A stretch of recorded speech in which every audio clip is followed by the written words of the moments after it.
먼저 제보자가 최순실이라는 사람을 만난 룩신데 먼저 한번 들어보실게요. FNT에 도착하니 심 사장이 2층에 나이장실에 인사를 하고 내려오라고 해서 2층으로 올라가서 나이장실 문을 노크를 하고 문을 여니 상석에 선글라스를 머리에 끼고 있는 여자가 앉아 있었고 비서로 보이는 여자가 메모를 하고 있고 좌우에 선라이즈 사장과 관세청 직원으로 보이는 사람들이 고개를 푹 숙이고 있었습니다. 문을 열고 그 여자와 눈이 마주쳤는데 눈빛이 예사롭지가 않았고 좀 얼굴이 관리가 잘 돼 있고 나이는 들었지만 깔끔한 이미지였습니다. 눈빛도 가장 아주 강했고 그래서 당황한 나머지 실례했습니다 하고 문을 닫고 내려와서 심 사장한테 저기 상석에 앉아있는 여자가 누구냐 하니까 강남에 사채하는 여자라고 이야기를 했습니다. 그래 좀 돈 많은 여자가 스폰서구나 그 생각만 하고 차후에 이제 매스컴을 통해서 보니 최순실이라는 걸 알게 되었습니다. 좀 전에 설명드렸던 선라이즈 FNT라는 회사가 어떤 회사고 여기 왜 최순실이 와 있는지를 지금부터 설명을 드리겠습니다. 정확한 이름은 선라이즈 FNT라는 회사고요. 선라이즈라는 이름이 좀 독특하죠. 선라이즈가 저겁니다. 우길기 태양 올라오는 모습 있죠. 그거를 선라이즈라고 하는데 보통 이 사명을 쓰는 회사는 전부 다 일본 회사예요. 우리나라에 이런 회사가 없습니다. 최순실하고 박근혜죠. 제가 최순실을 항상 앞에 세우는 거는 최순실이 대통령이었다고 생각을 하기 때문에 박근혜 같은 경우에는 대구 달성에서 사선 국회의원을 지내죠. 그리고 2010년 5월 달에 박근혜가 기획재정위원회 위원을 맡습니다. 기획재정위원회에서는 각종 이런 그 큰 사업들, 국가 사업들 이런 것들을 주로 관장을 해요. 그런데 대구 달성에 뭐가 있냐면은 여기 이제 주요 이제 회사가 되는 태경물산이라는 회사가 있어요. 이 태경물산이라는 회사는 농심의 자회사예요. 농심의 자회사인데 실제로는 농심이 그대로 따로 분사되어 있는 회사가 아니고 자기네 회사고 이 태경물산이라는 회사에서는 농심에 들어가는 스프를 생산합니다. 그 안에 여러 가지 재료가 많이 들어가겠죠. 그리고 이 농심에는 김기춘 씨가 2013년 정도부터 해서 법률 고문을 맡고 있습니다. 굉장히 연결고리가 많죠. 그리고 선라이즈 FNT라는 회사는 전직 세관원들이 만들었어요. 그 세관원들이 직접 차린 회사가 이 선라이즈 FNT라는 회사는 농산물을 수입해서 가공하는 회사거든요. 아무튼 그런 회사를 만든 겁니다. 2010년 9월에 만들어져요. 2010년 5월에 박근혜가 기획재정위원회 위원이었고 2010년 9월에 선라이즈 FNT라는 회사가 그 아까 말씀드린 평택항 자유무역 지역에 생깁니다. 국내 유일하게 그 자유무역 지역 안에서 농산물을 가공하는 회사예요. 그거 잠깐 설명해 드릴게요. 네. 그 자유무역 지역 안에서는 어떠한 회사도 만들어지면 안 돼요. 특히 농산물 가공 회사 같은 경우에는 거기다가 그걸 만들어 버리면은 그 회사만이 거기서 독점을 할 수가 있잖아요. 그럼 다른 회사는 경쟁이 안 되죠. 왜냐면 다른 회사는 바깥에서 그거를 가공을 해야 되기 때문에. 그래서 거기다 만들어지면 안 되는데 이 회사만 허가를 해주고 다른 회사가 왜 우리들은 허가를 안 해주냐, 우리들 하겠다 하니까 못하게 막아버립니다. 남경필 지사가. 농산물을 가공한다는 게 중국산 농산물을 그대로 수입을 하게 되면 거기에 관세를 뭐 작게는 몇백 %에서 많으면 1000% 이상 관세를 때리거든요. 왜냐하면 워낙 수입 단가가 낮기 때문에 세금을 통해서 그만큼 이제 그 가격을 조정을 하는 거다. 근데 그게 가공이 되는 순간 한국산 가공식품이 되는 겁니다. 그래서 그게 밖에서 가공을 하는 것과 이 내부에서 가공을 하는 것은 그 단가에서 엄청나게 차이가 날 수밖에 없는 건데 방금 전에 설명을 했듯이 무역항 내부에서 만약에 그런 가공회사가 있다는 것은 어마어마한 특권을 부여받은 것이다. 그렇게 보시면 됩니다. 이 회사가 이제 자유무역 지역 안에 그 입주를 해요. 일단 이 회사는 이 자유무역 지역 안에 들어갈 입주 조건이 안 됩니다. 왜냐하면 이 안에 들어가려면은 최소 1년 이상 자기네들이 수입해서 만든 거를 50% 이상을 수출을 해야 돼요. 그 수출 조건으로 얘들은 관세를 아주 낮게 들여오거든요. 평택항 자유무역 지역이 만들어졌을 때에 주관했던 곳이 당시 경기도지사는 남경필이었어요. 그럼 이 회사가 비자금을 어떤 식으로 확보했나 요거를 한번 보시면은 관세를 포탈했어요. 공산품 같은 거 들어가 보면은 세금 해봐야 뭐 관세 8%, 10% 이 정도 들어가잖아요. 근데 이 중국산 농산물 같은 경우는 어마어마하게 가격이 저렴하기 때문에 이 가격 그대로 이 관세가 없이 들어오면은 국내 농민들이 싹 다 망하는 거예요. 어마어마하게 싸거든요. 그러니까 관세가 지금 보시면 녹두가 600%, 이 콩나물 키울 수 있는 콩이죠. 480%, 생강이 377%, 마늘 360%, 콩이 487% 이런 식으로 어마어마한 관세가 붙습니다. 요거를 회피하는 방식으로 들어온 거예요. 자유무역 지역 안에 이 농산물을 가공하는 업체를 만들면 이건 가공을 전제로 하기 때문에 가공을 전제하고 가공을 해서 나가는 순간 관세가 붙는 거예요. 그렇기 때문에 실제로 들어올 때는 거의 8%에서 10% 정도 사이 그러니까 끽 해봐야 10% 내외의 관세만 물고 들어오는 거예요. 그럼 이게 지금 녹두라고 치면은 100원에 들어온 게 실제로 팔리는 거는 거의 700원에 팔리는 거죠. 이 안에서 들어오는 거는 뭐 110원, 112원 이 정도의 관세만 물고 들어오기 때문에 굉장히 저렴하게 들어온 거죠. 그리고 이거를 가지고 낮은 관세율을 적용하는 거는 여기서 가공을 하면서 부가세액이 일어나고 그리고 이거를 다시 재수출을 하라. 여기 국내에 돌리지 말고 재수출을 하라는 목적 하에 이렇게 해주는 건데 이 밀수라는 건 뭐냐면 여기서 무단 반출을 해버리는 거예요. 국내로. 그럼 어마어마한 이득을 보겠죠. 실제로 생산 가격이 뭐 10,000원에 뭐 1kg에 10,000원이라고 쳐요. 10,000원인데 여기서 나가는 거는 2,000~3,000원에 나가는 거예요. 근데 실제로 판매하는 거는 10,000원 받고 팔겠죠. 8,000원의 이득이 생기는 거죠. 이런 식으로 여기서 업체를 만들었는데 문제는 이 사람들은 자기네들은 정상적으로 다 하고 있다라고 말을 하는데 심지어는 이제 뭐 콩나물 콩 같은 거는 여기서 재배를 해서 내보내야 정상이거든요. 근데 이거를 원물을 들여와서 콩나물 콩 자체를 다른 업체에 팔아버리는 거예요. 자기네 자회사를 통해서 뭐 농협과 지방 농협 같은 데도 판매하고 이런 걸 하는 겁니다. 그러면은 아니 자기네들은 다 그렇게 안 했다. 콩나물 콩을 다 키워서 팔았다라고 얘기를 하는데 그러면 그 공장 안에 콩나물 콩을 키울 수 있는 시설이 있어야 될 거 아니에요. 근데 시설이 없어요. 있어도 아주 작거나. 그러니까 얘네들이 수입하는 물량을 봤을 때는 저걸 처리를 못하는데도 불구하고 자기네들은 그 생산을 해서 판매를 했다라고 주장을 하고 있는 거예요. 그리고 이 회사가 아까 2010년 10월에 생겼다고 말씀드렸잖아요. 2012년에 법을 개정합니다. 이 업체만 지금 그 저희한테 제보를 주신 그 공익제보자 이성열 대표 같은 경우도 이 바깥에서 농산물 이제 수입하는 보세 창고를 운영했기 때문에 아니 말도 안 되는 거죠. 우리는 600% 들고 사오는데 저기 10% 이렇게 가지고 오면은 가격 경쟁이 안 되는 거잖아요. 이거에 대해서 계속 이제 주변 업자들이 항의를 하니까 아예 법을 개정해버려요. 그래서 2012년 이후로는 그 안에 들어가려면 관세청장의 허락을 또 득해야 됩니다. 그 무역항 안에 새로운 업체는 못 들어간다고 아예 못을 박아버린 거예요. 이제 이 일요신문에서 조사를 한 게 있는데 2016년도 기사에 고춧가루 같은 경우는 보통 관세가 한 200%, 300% 정도 돼요. 근데 이걸 가지고 1톤을 들여왔을 때 이 선라이즈에서 하는 방식을 하면 1톤당 한 1,000만 원 정도가 남습니다. 근데 이걸 6년 동안 추산을 해보면 요 고춧가루 하나만 가지고도 1,460억 정도가 남는 거예요. 근데 얘네들이 수입한 거는 녹두, 콩나물콩, 생강 뭐 이런 거 오만한 거 다 들여왔거든요. 돈이 어마어마하게 남는 거죠. 요거를 한 이유가 박근혜와 최순실이 다음 해 2012년에 있었던 대선을 위한 대선에 쓸 비자금을 마련하기 위해서 만들었다고 보는 게 저희 추측이고요. 근데 여기서 잠깐 선라이즈 FNT가 전현직 그 관세청 직원들에 의해서 만들어졌고 결국은 거의 관세를 부과하지 않거나 낮은 관세를 붙여서 일반 그 농산물 시장으로 그 유통시켜서 막대한 시세 차익을 거두게 그것도 독점적으로 보세구역에서 이런 법인이 만들어진 게 이명박 정권이란 말이에요. 시기가 2010년. 그런데 이명박 정권 하에서 뭐 박근혜 최순실이 뭐 절대 권력도 아닌데 어떻게 이렇게 이 독점적인 그 이익이 보장되는 이런 회사들이 이 보세구역 안에 만들어질 수 있었을까 좀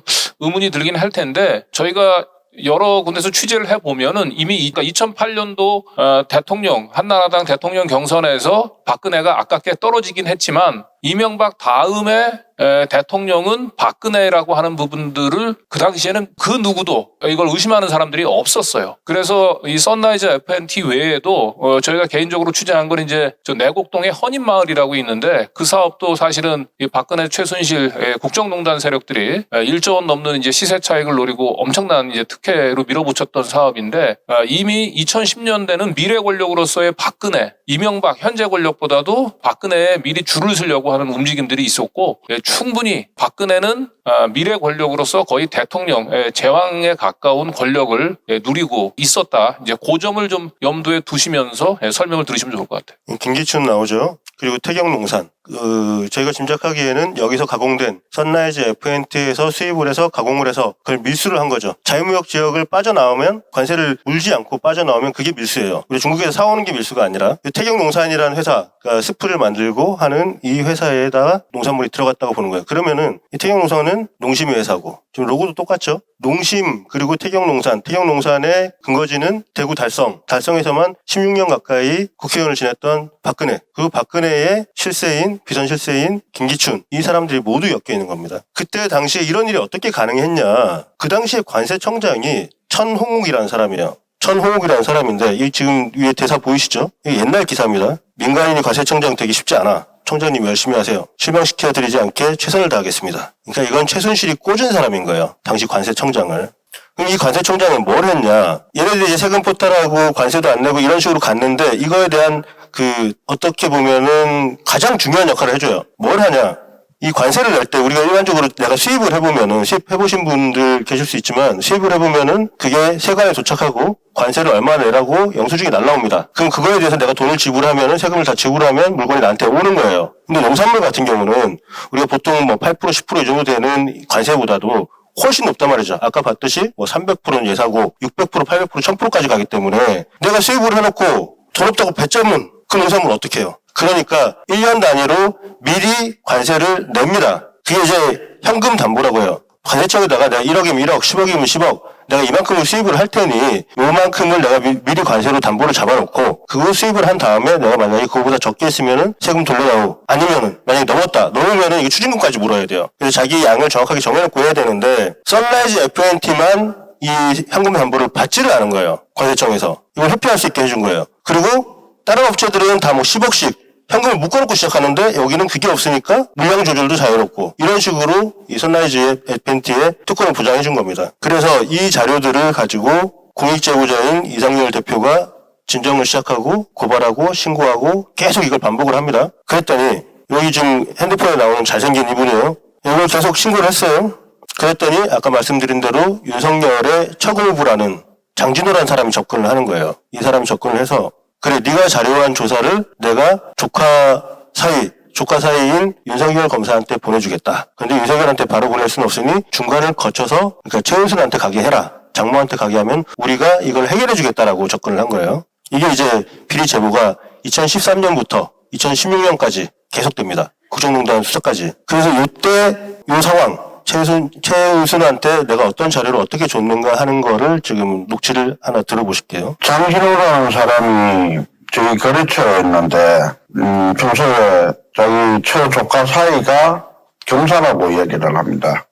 검사인데 뭐 잘 나가는 검사다. 윤석열이라는 검사라는 이야기를 합니다. 그래서 선라이즈 FNT가 계속 중국산 고관세 농산물을 밀수 관세 포탈 세금 탈루하고 식품위생법 위반, 식물방역법 위반하는데 이게 주식회사 천하나 천하무역 선라이즈의 이런 불법을 어떻게 해결을 해야 되지 않냐 이야기를 하니 선라이즈 FNT와 천하무역 천하의 그 비리를 정리해서 그러니까 윤석열의 장모인 최은순에게 팩스를 넣고 전화 통화를 하라고 합니다. 그래서 제가 여직원들한테 팩스를 내라 하고 제가 이제 핸드폰 번호를 받아서 전화 통화를 하려고 하니 먼저 김건희 막내고문 김혜섭과 통화를 먼저 하라고 합니다. 통화를 하니 반드시 호충 회장님이라 하라고 말을 되게 깍듯하게 해야 된다 이렇게 교육을 받습니다. 그러고 나서 전화를 해서 회장님 제가 팩스를 넣었습니다 하고 여직원들 앞에서 통화를 했습니다. 선라이즈 FNT에 대해서 두세 번 이렇게 팩스를 넣고 전화 통화를 하고 마지막으로 윤석열이 박영수 특검에 있을 때 그 장진호한테 선라이즈 FNT는 왜 계속 저렇게 밀수 관세 포탈을 하냐고 막 항의를 하고 하니 다시 팩스를 내라 해서 지금 제가 2020 고압 이국권의 공동 피고인 정태명에게 최은순의 핸드폰 번호와 팩스 번호를 알려주면서 선라이즈 FNT에 대해서 우리가 진정서 제출했는 거를 팩스를 넣고 통화를 하라고 했습니다. 그 증거를 최근에 제 재판에서 공동 피고인 정태명이 문자 메시지 내역을 증거로 제출을 하여 이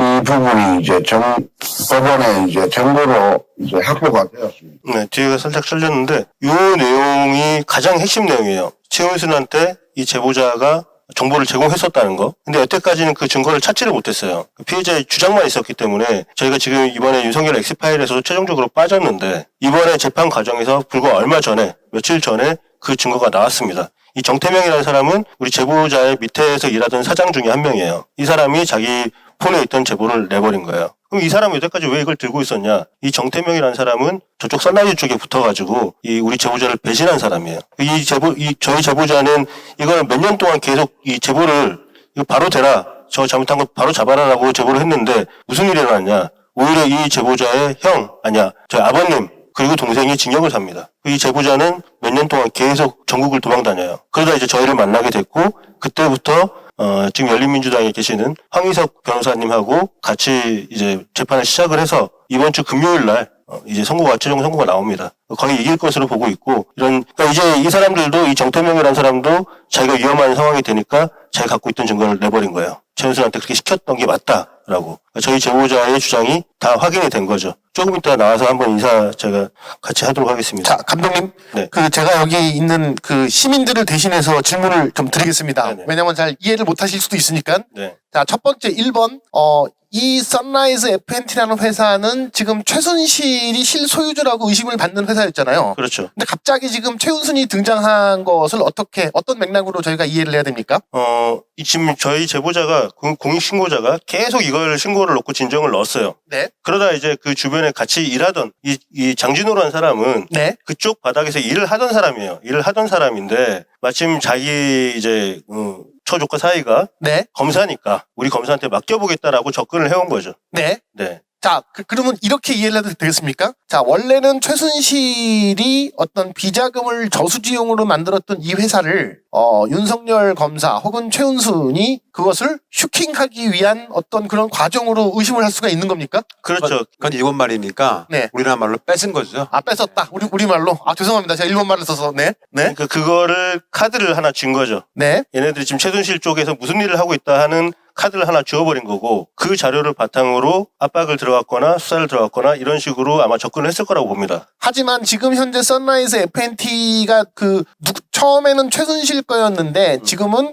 윤석열 당시 수사팀장에 의해서 해당 실체에 대해서 이제 어느 정도 정보가 수사 정보도 있고 또 제보자 공익 제보자를 통해서 그 내용도 들어갔다고 하면은 그것을 흔히 말하는 최순실 쪽 박근혜 최순실을 기소하는 용도 혹은 환수 재산 용도로 그냥 가져올 수도 있는데 그걸 다시 뒤에서 했어요. 네, 안 하지 했어요. 않았다. 네, 하지 그거 이제 않았다. 곧 말씀드리겠습니다. 아, 네, 안 했어요, 그거를. 요거 지금 증거가 나온 거를 지금 보여드리겠습니다. 이건 처음 저희가 공개하는 건데, 이게 이제 그 당시에 주고받았던 2017년도의 문자 내역입니다. 지금 이거는 그 사람이 받은 거, 아까 정모 씨가 받은 내역이에요. 그래서 수신이 지금 수신이라고 나오는 게 저희 공익 제보자가 보낸 거고, 그리고 받은 사람입니다. 이쪽으로 선라이즈 세관 식물 다 보내라. 이건 이제 그 세관 자료나 이런 걸 다 보내라고 하니까 이 정모 씨 받은 사람이 여기로 보내라는 말씀이십니까? 그러니까 팩스 번호가 이거다라고 이제 또 알려줍니다. 그 다음에 어제 보냈습니다라고 보고를 하는 거예요. 우리 제보자한테 어제 보냈습니다. 그 팩스 보냈냐니까 어제 보냈습니다라고 합니다. 그 다음에 여기서 이제 결정적인 자료가 나오는데 2017년 4월이죠. 그러니까 최은순이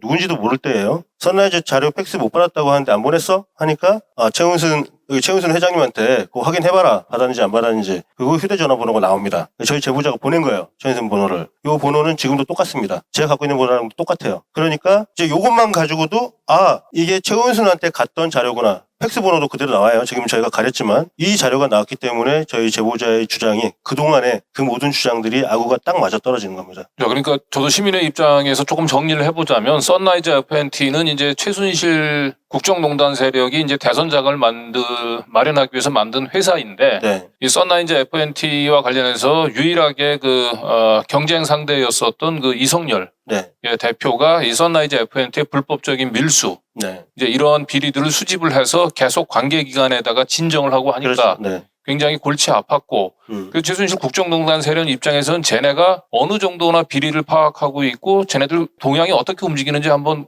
관심을 가지고 파악할 필요가 있잖아요. 네네. 근데 그 당시에 이제 윤석열 검사가 2010년도면은 이제 중수 2과장 그리고 1과장 그다음에 서울중앙지검 특수일부장 네. 이렇게 계속 특수부 라인을 거의 주무르고 있는 때이기 때문에 네. 아마 최순실 국정농단 세력이 결국 최은순을 통해 가지고 그죠? 그렇죠. 예, 그래서 윤석열 검사를 팔아서 거꾸로 선라이즈에 대한 비리를 진정하는 이성열 씨를 위해서 우리가 이걸 해결해 주겠다라고 그렇죠. 이성열 씨한테는 해결사 인양했지만 실질적으로는 선라이즈의 비리를 이성열 씨가 얼마나 파악하고 있는지를 동향을 파악하기 위해서 그렇죠. 동향도 파악하고 정보 수집을 한 거고. 그런 정보 수집을 하기 위해서 이제 수시로 우리 이성열 대표가 밑에 있는 부하 직원이 최은순이라고 하는 사람한테 계속해서 뭐 팩스를 통해 가지고 정보 보고를 한 거죠, 일종의. 네. 저희가 이성열 대표가 가지고 있었던 회사를 방문을 했었거든요. 네. 거기에 관세사까지 같이 있어요. 네, 그러다 그런데 보니까 이 그동안 정보들이- 재판에서는 이게 계속해서 이성열 부하 직원이 누군가에 의해 최은순이라고 하는 사람한테 윤석열 검사의 장모인 최은순이라고 한 사람한테 계속 제보를 했는데 이 제보를 한 게 상대방이 최은순이라고 하는 걸 입증하지 못했는데 그렇죠. 네. 이번 재판에서 드디어 이제 그 증거가 나왔습니다. 네. 나왔다라고 하는 거죠. 네, 네. 맞습니다. 실제로 그 이성열 대표는 그러니까 저희 공익제보자는 전 재산을 다 뺏겼어요. 자기 그 밑에 있었던 수하들이 그러니까 밑에 있었던 직원들이 아예 배신을 해가지고 거기 안에 있던 창고 안에 있던 아까 말씀드렸잖아요. 보세 창고 안에 있는 물건을 무단 반출하면 그게 밀수가 됩니다. 어마어마한 처벌이 있어요. 자기네들이 몰래 그 세관 직원들이 들어와서 물건을 빼가지고 가요. 그걸 신고를 해버려요. 근데 그 주체가 그걸 뺀 사람이 이성열 씨 및 동생, 사촌 동생 이런 사람이라고 지목을 해서 다 잡아 들어가요. 그리고 회사는 그대로 뺏겨버리고. 그렇게 해서 결국에는 체납세금이 누적되게 돼서 이성열 대표가 대한민국에서 가장 체납세금이 많은 1위, 2위를 하게 됩니다. 동생하고 같이. 그러니까 이게 지금 대장동 사건하고도 오버랩이 되는 게 이건 누가 봐도 윤석열 게이트로 보이잖아요. 그런데도 불구하고 지금 엉뚱하게 이재명 후보한테 그걸 뒤집어 씌우고 있단 말이죠. 지금도 마찬가지. 똑같은 수법입니다. 실제로 공익 제보를 한 사람한테 네가 고민이다라고 뒤집어 씌우고 자기네들이 그걸 다 가져가 버린 거예요. 자, 그러니까 다시 한번 정리를 해보자면 이제 최순실 국정농단 세력이 자신에게 잠재적인 위협이었었던 이성열 씨가 알고 있는 비리를 얼마나 알고 있는지 이제 정보를 이제 파악해 달라라고 얘기를 했을 때는 이제 최순실과 최은순의 관계가 최순실이 갑이고 최은순이 이제 하청업체 정도 되겠지. 그렇죠. 그런데 이제 그 윤석열이 2016년도에 특검에 임명이 되면서 이제 최순실 국정농단 비리를 파헤치게 되니까 거꾸로 칼자루를 이제 그렇죠. 윤석열이 쥐고 최은순이 갑이 되고 네. 최순실이 이제 을이 됐겠죠. 네. 그래서 그들 사이에 딜이 형성됐을 수 있고 네. 제가 생각할 때 그 딜은 그럼 그동안에 최순실이 썬라이즈 FNT를 통해서 한 해만 해도 한 1,000억 이상 되는 액수를 챙겼을 것 같은데 그동안 해 먹은 거에 대해서는 윤석열은 더 이상 수사를 안 하고 묻어가고 대신 이 썬라이즈 FNT는 이제는 내 거다. 네. 이제 이런 식의 이제 딜이 그렇죠. 형성됐을 입마에 수 뽑기를 있다. 하면서 지금 정확하게 보신 것 같아요. 네. 자, 그런데 이제 지금부터 더 충격적인 사실을 하나 또 알려드리겠습니다. 그런데 지금 요거 정보 보고를 받았다는 것만 가지고 최은순이 과연 가져갔다고 말할 수 있느냐라는 의문이 조금 들잖아요. 요건 좀 부족하지 않나? 제가 또 다른 걸 하나 보여드릴게요. 이건 이제 평택항에 있는 자동차를 수입하는 항만이에요. 2009년에 김건희는 도이치모터스의 장외 주식을 8억 원어치를 사들입니다. 그리고 무슨 일이 생겼냐면 2016년에 선라이즈 FNT라는 회사에 그 회사는 실제로 가보면 규모가 작아요. 땅은 넓은 반면에 대부분이 보면 주차장으로 되어 있어요. 빈 땅이 많은데 이거를 불법으로 그 안에서 불화받은 땅은 절대로 재임대가 안 되거든요. 그럼 명백한 범죄인데 불법으로 재임대를 해줍니다. 어떤 회사에 주차장으로 쓰라고. 그 회사가 도이치모터스예요. 그러니까 이건 빼도 박도 못하겠죠. 네. 그러니까 2016년도쯤에는 이미 최은순의 회사로 넘어왔다고 보는 게 타당한 거죠. 그렇기 때문에 이걸 불법으로라도 그 항만을 주차장을 하역장을 만든 겁니다. 그래서 이게 굉장히 충격적이었어요. 그래서 저희는 야 이게 맞는 건가 해서 실제로 저희가 현장을 갔습니다. 현장을 가가지고 다 취재를 했는데 실제 저런 일이 있었다는 사실들도 증언을 다 확보해놨고요. 또 그 당시에 근무했던 근무자들의 증언도 저희가 다 확보를 해놨었습니다. 근데 이제 결정적인 증거가 최은순과 그 팩스를 보내고 통화를 했다라는 제보자의 증언만 있었을 뿐이지 결정적인 증거가 없었어요. 그래서 저희가 윤석열 X파일에 썬라이즈는 누구 겁니까라는 그 페이지를 만들어서 약 6페이지 분량으로 저희가 합축해서 넣었다가 그 결정적인 증거가 없어서 결국 최종본에는 나오지 않았거든요. 뺐거든요. 그런데 지난주에 이게 나온 거예요. 또 한 가지가 나왔는데 이거 넘어가기 전에 제가 네. 한 가지 좀 이제 의미 있는 재미있는 사실을 하나 얘기하자면은 윤석열이 이제 서울중앙지검장 된 게 2017년 7월 달인데 2017년 7월 달에 굉장히 재밌는 일이 일어나요. 관세청장에 검사 출신 변호사가 39년 만에 임명이 됩니다. 관세청장에 검사 출신이 임명이 되고 이 관세청장에 임명됐던 분이 관세청장을 끝마치고 이제 옷을 벗고 나와서 이제 변호사를 또 하는데 이 변호사 할 때 그 유명한 저기 우리 허경혜 작가는 잘 알겠네. 그 정명훈 씨 와이프의 그 이 갑질 비리를 수사를 할 때 이 변론을 맡았어요. 예. 그리고 겨우 이 사건도 굉장히 석연찮게 덮였는데 이제 그 당시 변호사가 그러니까 윤석열 서울중앙지검장을 상대로 변호를 했었던 그 변호사가 이제 관세청장 39년 만에 검사 출신으로 변호사로 관세청장이 됐던 그 양반이 이제 변호를 맡습니다. 그러니까 뭔진 모르지만 2017년에도 이성열 씨는 계속해서 검찰, 경찰을 상대로 해서 자신이 알고 있었던 비리들을 썬라이즈 FNT 비리를 계속 제보를 했고 결국 검찰이 이 수사에 칼날을 쥐고 있었는데 이건 뒤에서 설명을 하겠지만 검찰이 이 사건을 직접 수사를 안 하고 관세청으로 보내죠. 관세청에서 자체 조사하라고. 그리고 그 당시 관세청장은 검사 출신 변호사가 임명이 됐다. 그러니까 결국은 이명박 정권 2010년 때부터 형성됐던 최순실, 그다음에 최은순 이들의 카르텔은 박근혜 정권을 거쳐서 문재인 정부 출범 후에도 계속 이어졌을 가능성이 높다. 이제 이렇게 의심을 좀 해볼 수 있을 것 같습니다. 네. 지금 화면에 보이는 뭐 한 사람은 잘 아는 사람이고 그 옆에 있는 사람이 천홍욱 관세청장입니다. 당시 이게 아까 이제 그 최순실이 잘해봐.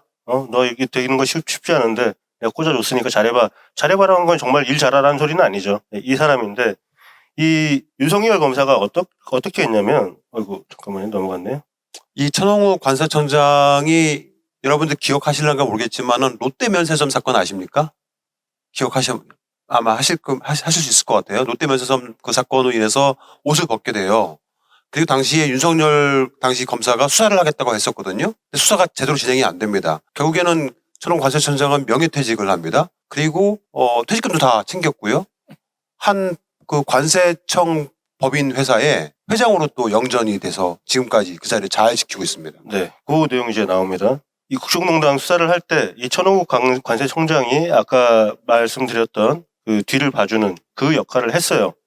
나중에 이제 2012년에 법 개정을 통해 가지고 더 이상 이 비슷한 회사가 들어가지조차도 못하게 한 게 관세청장의 허가를 받아야 들어갈 수 있게끔 법을 개정한 거거든요. 근데 관세청장이 지금 이쪽에 최순실이 꽂은 사람이잖아요. 그러니까 허가 날 리가 없죠. 이런 식의 국정농단을 한 사람이고 실제로 여기 진짜 어마어마한 얘기들이 많아요. 이 관세청 안에서 무슨 일이 있었나. 국정농단 수사를 할 때 무슨 일이 있었냐면 한 세관원 그 계좌에서 돈이 한 70억이 나와요. 그러니까 얘네들이 이렇게 세관원들의 차명 계좌 같은 걸로 해서 몇십억씩을 다 파킹을 해놓습니다. 이 사람들은 또 진급하기 위해서 그 상품권 같은 거를 뭐 몇십만 원에서 몇백만 원치를 사가지고 돌리기도 하고 어마어마하게 썩어 있었고 그것들이 저희 제보자의 제보를 통해서 모두 확보가 돼가지고 수사 자료로 올라가 있는 상황인데도 전혀 수사를 하지 않고 이 천홍욱 관세청장은 조사조차도 받질 않습니다. 그리고 이 사람은 현재 그 대륙 아주에 자회사가 있어요. 관세법인 신대륙이라고 하는 곳이 있는데 여기에 회장을 맡고 있습니다. 대륙 아주 저 열린권 비회가 많이 얘기했던 법인 회사죠. 박영수 그 특검팀에서 그 최순실이 해외로 빼돌린 최소 수조 원대로 추정되는 이 해외 재산에 대한 그 추적팀이 구성이 됐었잖아요. 그때 그 이 추적팀에서 핵심적인 역할을 했던 검사가 한동훈 검사예요. 예. 그래서 많은 그 기대를 했었는데 결국은 그 최순실이 해외로 빼돌린 재산은 단 0원도 단 한 푼도 환수하지 못한 채 이 특검 수사가 막이 내렸습니다.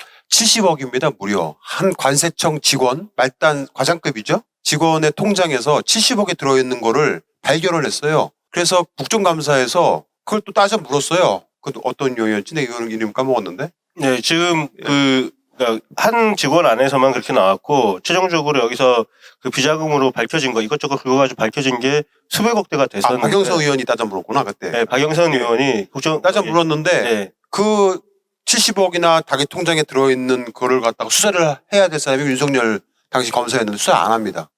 결국에는 그 관세청 그 직원도 자연스럽게 옷 벗고 나와서 다 퇴직금 다 챙기고. 네, 그 몇백억이 달하는 자금을 박영선 의원이 물어요. 그때 당시에 이제 그 박영수 특검한테 그리고 이제 그 윤석열 검사한테 묻는데 윤석열이 뭐라 그러냐면 아직 수사 중입니다가 끝이에요. 그리고 그게 돈이 국고로 환수가 됐는지 어디로 갔는지 아무도 몰라요. 그 시기에는 그걸 관리할 사람들조차도 없었던 거죠, 사실.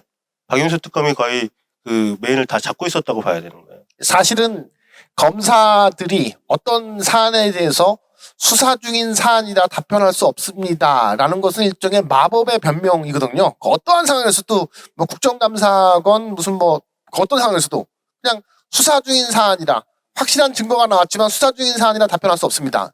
그 관행이 좀 바뀌어야 된다라고 생각이 듭니다.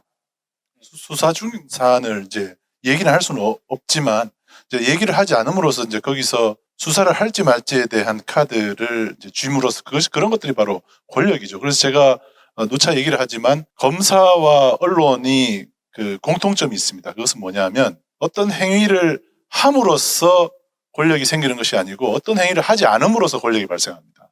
그래서 언론도 지금 현재 중요 사실을 보도하지 않음으로써 계속 권력을 행사하고 있죠. 검사들도 마찬가지로 어떤 사실을 덮어주고 수사하지 않음으로써 하지 않은 것에 대한 것들은 어떤 행위를 한 것에 비해서는 이제 리스크가 떨어지잖아요. 자기가 뭔가 징계받을 가능성도 좀 적고 그러니까 하지 않음으로써 그 권력을 행사해버린다는 것이죠. 박영수 특검의 딸이 화천대유로부터 11억 원을 받은 거에 대해서 대여금이다. 사장님 저 11억 원만 빌려주세요 라고 하면 그게 그냥 끝입니까? 뭐 그렇게밖에 지금 뭐 검사가 됐건 언론이 됐건 그냥 퉁치고 넘어가는 이 관행들이 지금 방금 박대영 기자가 말한 대로 이제 바뀌어야 되는 건데 거슬러 올라가면 지금 관세청 선라이즈 FNT 관련된 사건 속에서 이렇게 한 직원의 그 통장에서 뭉칫돈이 발견돼도 그냥 수사 중인 사안이라 지금은 답변할 수 없다 하고 그 돈을 환수했는지 또 누가 먹었는지 아니면 뭐 어떻게 처리했는지에 대한 이야기를 그냥 잊혀짐은 끝으로 만드는 이 상황을 이건 뭐 언론의 보도, 검찰의 수사 다 양면적으로 문제가 있지 않나라고 또 한번 문제 제기를 해봅니다. 더 보여줄 거 있나요? 네. 그래서 이제 결론은 이렇게 연결된 거죠. 그리고 이 선라이즈라는 회사는 도대체 지금 현재 누구 겁니까? 그리고 누구 거였습니까? 그리고 여기 있던 비자금은 지금 어디로 갔습니까? 자, 저희가 이 보도를 당시에 10만 구독자일 때 했어요. 그런데 그 당시에 제 기억으로는 한 영상은 한 70만 명 가까이 봤던 것 같아요. 10개 정도 영상을 네. 올렸었는데 그러다가 이제 저희가 이제 본격적으로 언론 법인화를 하고 나서 제대로 취재를 하는 와중에 어떤 얘기들을 많이 들었냐면 이성열 씨한테는 되게 죄송하지만은 증거가 없지 않냐, 결정적인 증거가. 그래서 영상을 내렸어요. 내리고 뭐 여러 가지 일로 인해서 이성열 씨하고도 약간 좀 소원해지기도 했었고요. 제보자하고도. 그런데 결국 이런 결정적인 증거가 나온 거죠. 최초 이 보도를 했던 저희로서는 다시 이거를 끄집어내서 얘기를 안 할래 안 할 수 없는 상황이 된 겁니다. 자, 아무튼 굉장히 충격적이죠. 네. 저 개인적으로는 지금 안철수 씨가 오랫동안 롱런을 하고 있잖아요. 어떤 정치력도 안 보이고 어떤 리더십도 안 보이는 사람이 어떻게 저렇게 롱런을 할까? 정치권에서는 쉬워요. 정치권에서는 돈 버는 사람이 없거든요. 누군가 돈을 대주면 돼요. 그러니까 재산 많은 사람은 오래 버팁니다. 윤석열도 저는 비슷하지 않을까라고 추측은 합니다. 저런 사람이 어떻게 국민의힘 자체 내에서도 거부할 만한 대상인데 저 사람이 어떻게 저런 힘을 가졌을까에 기반에 이런 게 혹시 있지 않나라는 저는 추측을 하고 저 잠시 저희 그 이성열 제보자 저희 공익 제보자 모셔서 이번 주에 있는 재판이랑 어떻게 지내시는지 잠깐 얘기를 들어봤으면 좋겠습니다. 네, 잠깐 좀 이성열 씨 나와주시겠어요? 앞으로? 잘 지내셨어요? 앉으세요. 네. 제가 알기로는 저희 이성열 씨가 이제 피해를 당하고 나서 피신을 한 곳이 제주도였었어요. 그래서 저희가 제주도까지 내려가서 이제 처음에 촬영도 하기도 했었었는데 그때 계속 화병이 걸리셔가지고 주변에 누가 말만 붙여도 계속 화를 내시고 그랬던 상황이었고 자살을 몇 번이나 고민하셨던 그런 상황이었었습니다. 어찌됐든 그 당시에 설득해서 저희가 또 촬영도 하고 밥도 사드리고 결국 그렇게 해서 이제 굉장히 많은 사람들을 의심했어요. 저희도 의심했거든요. 그런데 설득 잘해서 방송도 하고 했었었는데 지금 어떻게 지내십니까? 예, 지금은 잘 지내고 있습니다. 화병도 많이 가라앉았고요. 감사합니다. 그 당시에 제가 알기로는 그 황해 그 무역지구주의에서 제일 잘 나가던 사업가 중에 한 분이었는데 연매 출이 어느 정도 되셨죠? 연매출은 몇백억이 됐습니다. 몇백억? 예. 다 이런 거죠. 짧게 좀 설명을 드리겠습니다. 제가 평택항에서 2008년부터 보세창고 사장 겸 화물 유치하는 일을 했습니다. 당시 중국에서 부산, 인천항으로 화물들이 왔는데 제가 평택항으로 유치하는 일을 했습니다. 그래서 국내 대기업들 농협 평택항으로 유치를 많이 했습니다. 근데 2010년 9월 돼서 이제 선라이즈 FNT라는 회사가 만들어졌어요. 그 당시에 사장님들이 이제 전부 다 저한테 찾아와서 전현직 세관원들이 회사를 만들었는데 저 문제가 많다. 아무래도 저 밀수하는 것 같다 이야기를 하는 거예요. 근데 저는 2008년부터 보수상고 사장이니까 보수상고는 밀수가 의심되면 신고를 합니다. 그리고 제가 부산, 인천에 밀수하는 사람들을 신고를 많이 하고 있었거든요. 평택항도 마찬가지고. 근데 제가 12년부터는 관리 대상 창고, 즉 밀수를 검사하는 창고를 했습니다. 근데 이제 웃긴 것은 뭐냐면 2011년 여름에 윤석열 첫 국무부 장진호가 접근해서 냉동 창고를 공사하자면서 1억을 줍니다.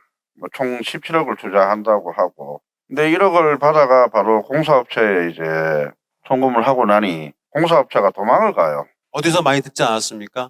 항상 동업자한테 제안을 해요. 이거 돈을 좀 줘요. 이거 잘 되게 만들어 놓고 나중에 다 뺏어버리죠.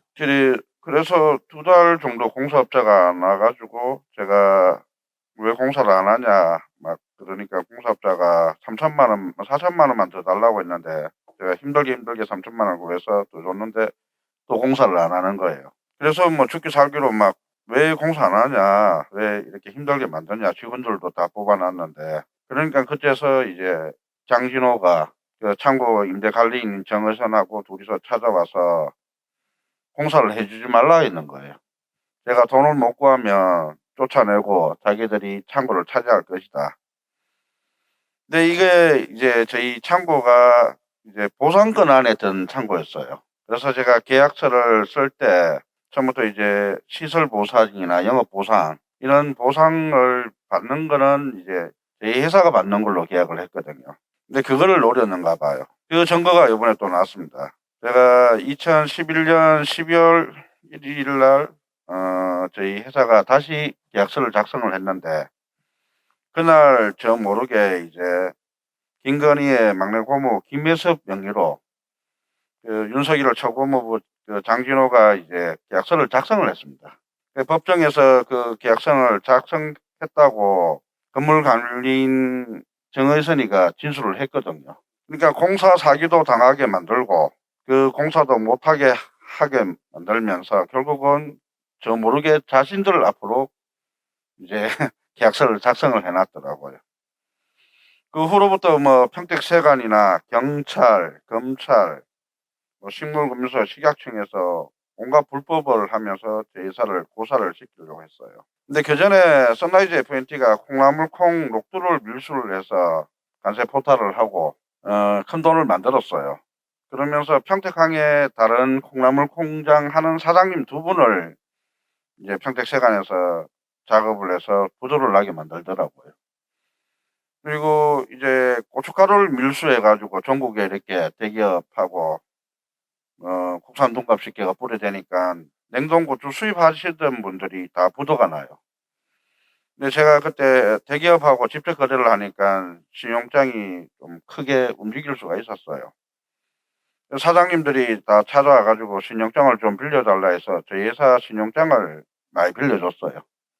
그게 이제 선라이즈 입장에서는 더 눈에 가시가 되는 거예요. 제가 힘든 사장님들을 이제 신용장 빌려주고 돈을 빌려주니까 처음 선라이즈 FNT도 저한테 한 2년간 같이 사업하자고 했어요. 2011년, 12년도에는 선라이즈 FNT가 눈치를 보면서 밀수를 했습니다. 왜냐면 그때는 이제 이명박 정권이니까 제가 또 신고하는 창구고 신고하는 사람 위치니까 제 눈치를 많이 봤어요. 근데 2012년 말 박근혜가 이제 당선되고부터는 그 선라이즈 사장들이나 회장이 자신감 있게 이렇게 돌아다니더라고요. 특히 당시에 이제 평택지청장이 유일준인데 이 사람이 선라이즈 FNT 나평원 회장하고 골프를 치고 술을 먹으러 다닌다고 현직 세관원들이 저보고 신고를 하라는 거예요. 근데 평택 그 작은 데서 검찰지청장 정도면 아주 파워가 센 사람인데 제가 망설이고 있었거든요. 근데 저랑 제 동생한테 검찰에서 각각 30건에 가까운 사건들을 만들어요. 그리고 제 동생을 구속을 시켜요. 아버지가 또 동생이 구속되니까 신고를 하니 아버지까지 구속을 시켜요. 여기로 이제 또 신고를 합니다. 그러고 나니까 율준이 청와대 공직기강 비서관으로 바로 승진해 가더라고요. 어떻게 평택, 검찰 조직은 잘 몰라도 평택 지청에 있던 사람이 지청장이 한 방에 공직기강 비서관으로 올라갈 수 있겠습니까? 당시에 이제 평택 세관 근무하던 사람들도 뭐 청와대까지 가고, 이게 선라이즈 FNT는 국가범죄입니다. 농민들, 국민들을 상대로 한 엄청난 범죄예요. 윤석열이 저자가 뭐 대통령이 된다. 저희는 박근혜를 겪으면서 이미 잘못된 사람이 권력을 잡으면 그 밑에서 돈을 만들기 위해서 별짓을 다 하거든요.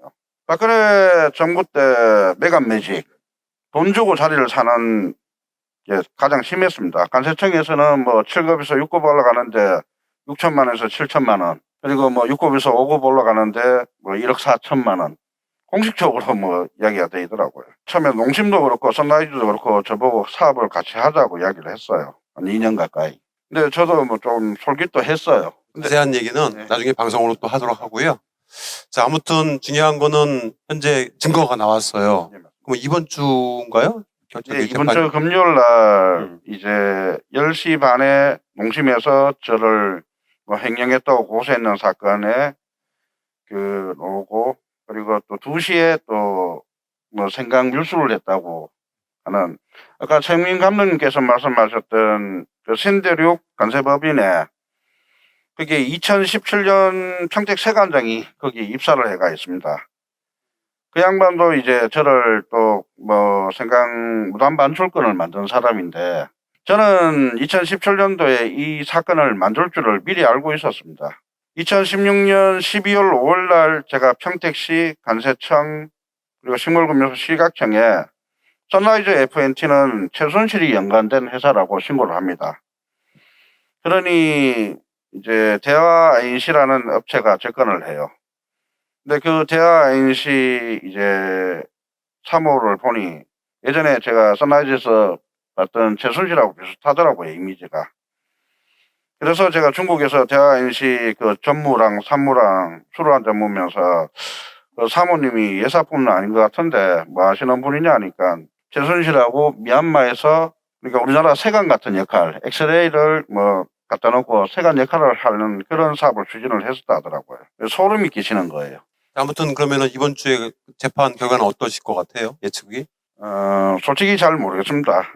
이게 예전에는 제가 솔직히 세관원들이 장난치고 이럴 때 그럴 수도 있다 생각했는데, 경찰, 검찰, 법원에서 이런 일을 오랫동안 겪다 보니까 그 분노가 너무 심하더라고요. 돈 때문에 판사나 검사가 양심을 버리고, 뭐 저는 개인이지 않습니까? 근데 선라이즈 사건은 국민 전체와 농민 전체를 배반하는 사건이거든요. 네, 한 가지 좀 여쭤보면은 김건희의 고모부가 예, 그 우리 이제 이성열 대표의 이제 동업자, 그래서 기업을 도와주는 척 접근을 해가지고 예, 사실상 이제 기업을 해체하고 예, 그 이성열 대표의 이제 약점을 잡으려고 접근을 했고, 예, 맞습니다. 그런데 그 배후에 최순실, 최은순, 예, 그 다음에 그 윤석열이 있다라고 하는 사실을 윤석열이 2016년도에 특검의 수사팀을 맡았을 때는 알았던 건가요? 그 전부터 이야기를 했습니다. 알고 있었. 선라이즈 FNT가 가장 심하게 밀수를 했던 게 2013년, 14년에 가장 심하게 했거든요. 그러면 이제 윤석열이 특검을 맡았을 땐 특검에서 이 선라이즈 FNT의 비리는 제대로 파지 않겠구나, 그런 직감은 했겠네요. 그러면 큰 기대는 하진 않. 처음에 윤석열이가 박영수 특검에서 박근혜 최순실을 구속했을 때는 솔직히 다 끝난 줄 알았어요. 그리고 제 억울함과 저희 가족들 억울함이 다 밝혀질 줄 알았어요. 근데 이제 천호 관세청장이 구속이 안 되고 김대섭 인천세관장이나 이상기 인천조사과장이 구속이 안 되는 걸 보면서 이거 뭔가 잘못돼 간다는 걸 알고 있었어요. 그러면 이제 그 당시 그걸 보고 특검엔 더 이상 이제 기대를 안 했을 거고, 네, 그래도 저는 계속 신고를 했습니다. 어. 꼭 여기서 취재를 하셔야겠습니까? 아니 그게 이제 시민의 편에서 물어보는 거죠. 간단히 핵심적인 내용을 물어보는 건데 그러면 그런 윤석열이 2017년도에 문재인 정부 출범 후에 첫 서울중앙지검장이 됐잖아요. 예, 서울중앙지검장이 됐을 때도 기대를 했었습니까? 여기에 내가 경찰이든 검찰이든 이걸 진정을 하거나 고발을 하게 되면 윤석열이 그 장모가 관련돼 있다는 건 알았잖아요. 그런데도 이걸 제대로 수사를 해줄 거라고 하는 기대가 있었죠. 아니 그래서 제가 공식적으로 신고를 합니다. 국민신문고로 윤석열 중앙지검장님, 김영문 간세청장님, 선라이즈 FNT가 이런 짓을 하고 있다고 신고해서 기록을 남깁니다. 그리고 제가 여러 군데로 신고를 하면서 기록을 남기고 2016년도에 경기 남부경찰서에서 저한테 이제 선라이즈 FNT 배후 세력을 잡으려고 한다. 그래서 도와달라고 해서 1년 가까이 수사 협조를 해서 평택세관을 압수수색을 합니다. 그래서 선라이즈 FNT가 했던 불법과 평택세관에서 저희 회사에 했던 불법이 밝혀졌습니다. 그러니까 유일하게 여러 기관에 진정 고발을 했는데 유일하게 움직인 건 경기 남부경찰청이고 그마저도 덮였습니다. 경기 남부경찰을 접힌 거는 결국 최종적인 이 수사 지휘권이 검찰에 있는 거니까 검찰이 그 모든 그 수사 그 증거 자료들을 전부 다 관세청으로 이관을 한 거죠 수사를.